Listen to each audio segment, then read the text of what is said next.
காந்தாராவின் மீண்டும் ஒரு விபத்தா? விஜய் சேதுபதியின் முடிவுக்கு யார் காரணம்? வடச்சென்னை 2 இந்த ஹீரோவா? பேரா ப்ரீ புக்கிங்க்கு இவ்வளவு கோடியா? So welcome back our channel. This is Vijay Ruban. So இன்னைக்கு நம்ம சுட சுட சினிமா அப்டேட்ல என்ன பார்க்க போறோம்னா, பல்வேறு செய்திகள் இந்த வார சினிமாவில் நடந்திருக்கு.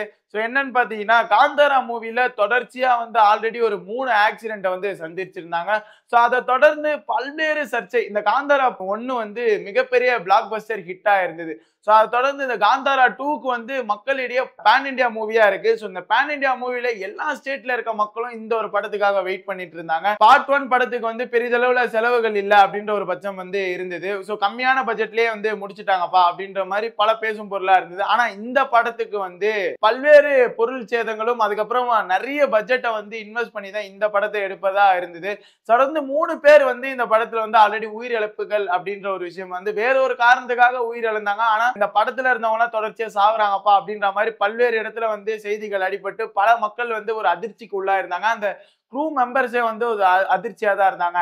ஸோ இப்ப ஒரு போட்ல சீனை ஷூட் பண்ணும்போது இந்த போட்டே கவுந்துருச்சு அப்படின்ற மாதிரி பல செய்திகள் அடிபடும் போது இதுல இறந்துட்டாங்க அப்படின்ற மாதிரி செய்திகள்லாம் அடிபட்டு இப்ப அந்த படக்குழுவினர்கள் என்ன சொல்லியிருக்காங்கன்னு பாத்தீங்கன்னா, யாருமே சாவல, யாரும் ஃபேக் நியூஸ் வெளியிடாதீங்க அப்படின்ற மாதிரி ஒரு விஷயத்த சொல்லியிருக்காங்க. அடுத்த அப்டேட்டா என்ன இருக்குன்னு பாத்தீங்கன்னா, அஞ்சான் படம் சூர்யா அவர்களுக்கு ஒரு மிகப்பெரிய பிளாக் பஸ்டர் ஹிட்னு சொல்லலாம். ஸோ லிங்குசாமி அவர்கள் டைரக்ஷன் பண்ணியிருந்தாங்க. இப்ப ஒரு செய்தி வெளியிட்டு இருக்காங்க. ஸோ அதுல தேவையில்லாத சீன் நிறைய கட் பண்ணி தூக்கி இருப்பாங்க. ஆனா அந்த வெட்டி தூக்குன விஷயத்தெல்லாம் திரும்பி உள்ள நுழைச்சி திரும்பி படத்தை ரீ ரிலீஸ் பண்ண போறதா பேசும் பொருளா இருக்கு. பல செய்திகள் வெளியே வந்துட்டு இருக்கு. ஸோ எதுக்காக இதை பண்றாங்க? இவங்களோட இந்த அஞ்சான் படத்தை பார்க்க வைக்கிறதுக்காக மார்க்கெட் ஸ்ட்ராட்டஜியா யூஸ் பண்றாங்களா, இல்லைன்னா மக்களுக்கு உள்ளதை உள்ளபடி காட்டணும் அப்படின்ற ஒரு நல்ல எண்ணத்தோட இந்த ஒரு விஷயத்தை யூஸ் பண்றாங்களா அப்படின்ற மாதிரி ஒரு கேள்விக்குறியா அமைஞ்சிருக்கு. ஸோ நீங்க யாராவது அஞ்சான் ஃபேனா இருந்தீங்கன்னா அஞ்சாம கமெண்ட் செக்ஷன்ல சொல்லிடுங்க. அடுத்ததா விஜய் சேதுபதி அவர்களுக்கு ரஜினி அவர்களுக்கு வில்லன் கதாபாத்திரமா பேட்டையில பண்ணியிருந்தாரு. அதை தொடர்ந்து விக்ரம் படத்திலையும் பண்ணியிருந்தாரு. கமலஹாசன் அவர்களோட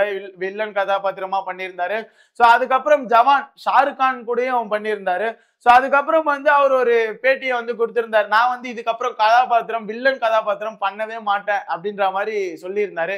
சோ இப்ப அதை உடைச்சிட்டு அவரே வந்திருக்காருப்பா அப்படின்ற மாதிரி பல செய்திகள் அடிபடுது. என்னன்னு பாத்தீங்கன்னா, ஸ்பிளிட் பிரபாஸோட படத்துல வில்லனா இறங்குறாரு.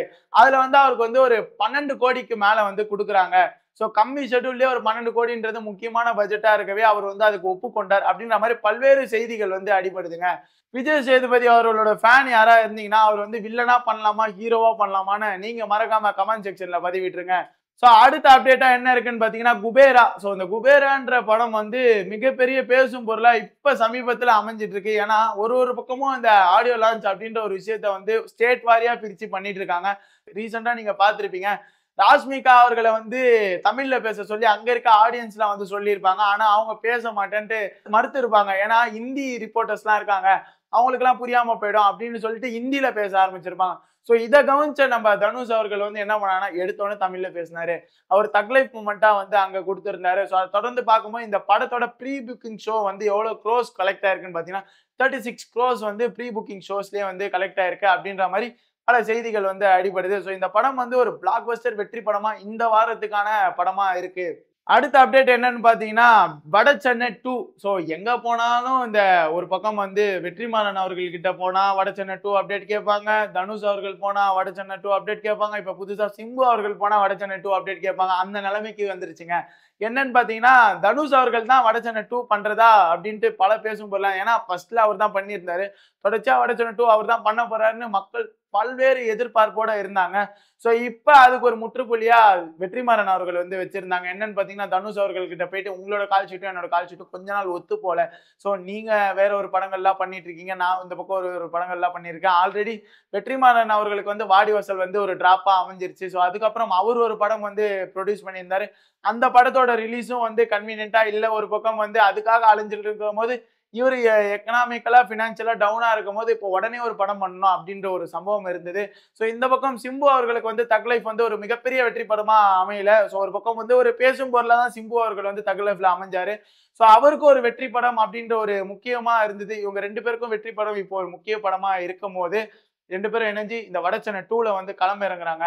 ஸோ அதுக்கான ஒரு பக்கம் வந்து அது ஊர்ஜிதமா சொல்ல முடியாது, ஒரு பக்கம் ப்ரோமோல நெல்சன் அவர்கள் வந்து நடிக்கிறாங்க. இந்த மாதிரி சோசியல் மீடியா ஸ்ப்ரெட்டிங்ஸ் சொல்லுவாங்கல்ல, ஸோ இந்த மாதிரி விஷயத்துல வந்து இமேஜஸ் எல்லாம் கிராப் பண்ணி இந்த மாதிரி விஷயங்களை போட்டுட்டு இருக்காங்க. ஸோ மேலும் மேலும் அந்த வடச்சென்னை 2 பத்தி அப்டேட் தெரிஞ்சுக்கணும்னா சேனலை மறக்காம ஃபாலோ பண்ணி வச்சுக்கோங்க. ஸோ இந்த வாரம் என்னென்ன படம் வந்து ரிலீஸ் ஆகுதுன்னு பார்த்தீங்கன்னா, குபேரா தனுஷ் அவர்கள் நடிப்புல குபேரா வந்து ரிலீஸ் ஆயிட்டு இருக்கு. ஸோ இன்னொரு பக்கம் டிஎன்ஏ அப்படின்ற ஒரு படம் வந்து ரிலீஸ் ஆயிட்டு இருக்கு. இன்னொரு படமா என்ன இருக்குன்னு பார்த்தீங்கன்னா, சென்னை சிட்டி கேங்ஸ்டர் அப்படின்ற ஒரு 3 படம் வந்து இந்த வாரம் ரிலீஸுக்கு இருக்கு. ஸோ இதுல ஒரு முக்கிய படமா அந்த குபேரா படத்தை வந்து ஒரு பக்கம் வந்து 6 வாரமா தனுஷ் அவர்கள் ஃபேன்ஸ் வந்து வெயிட் பண்ணி காத்து கொண்டு இருக்காங்க. ஸோ இந்த வாரம் வந்து இந்த படம் வந்து ரிலீஸ் ஆக போது. இந்த படத்தோட ரிவ்யூ நீங்க பார்க்கணும்னு நினைச்சீங்கன்னா, எக்ஸ்க்ளூசிவான ரிவ்யூ பார்க்கணும்னு நினைச்சீங்கன்னா மறக்காம நம்ம சேனலை சப்ஸ்கிரைப் பண்ணி வச்சுக்கோங்க. மேலும் மேலும் இந்த மாதிரி புதிய புதிய சினிமா அப்டேட்களை தெரிஞ்சுக்கணும்னு நினைச்சீங்கன்னா சேனலை சப்ஸ்கிரைப் பண்ணிக்கோங்க, லைக் பண்ணிக்கோங்க, ஷேர் பண்ணிக்கோங்க. Signing out, Ruban.